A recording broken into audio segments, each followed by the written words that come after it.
দেশি পটল বাটা মশলা দিয়ে ঘরোয়া পদ্ধতিতে চিংড়ি মাছের পটল চিংড়ি। চিংড়ি মাছগুলোকে নুন হলুদ মাখিয়ে দিলাম। তারপরে আলু পটলকে কেটে কড়াইয়ে একটু তেল দিয়ে আদা লঙ্কা টমেটো রসুন বাটা,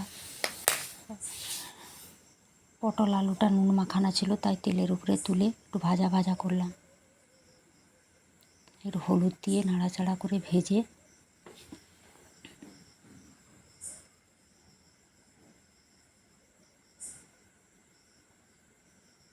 ভালো করে ভাজা হয়ে গেলে এটা তুলে নিলাম।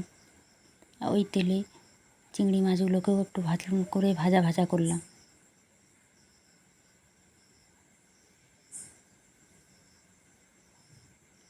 চিংড়ি মাছগুলো ভাজা হয়ে গেলে তুলে নিয়ে ওই তেলে পেঁয়াজ বাটা দুটো তেজপাতা দিয়ে নাড়াচাড়া করে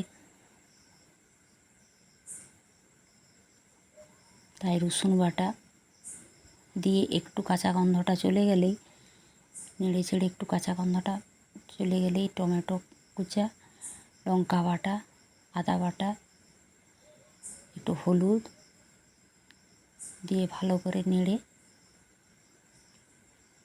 টমেটোটাকে ভালো করে মশলাগুলোর সঙ্গে কষিয়ে তাই একটু পরিমাণ মতো একটু নুন দিলাম।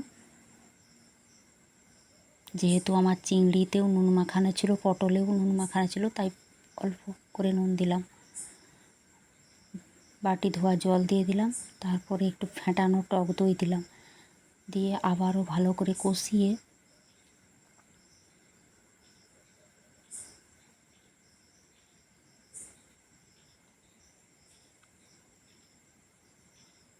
পরে আমার ভাজা পটল আলুটা দিয়ে আবার ঘুরে ভালো করে কষিয়ে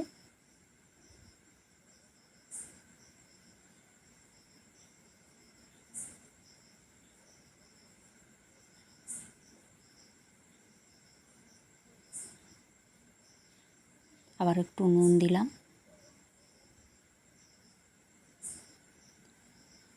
পরিমাণ মতো জল দিলাম। যেভাবে আলুটা সিদ্ধ হয়েছে সেইভাবে দেখে একটু জল দিলাম।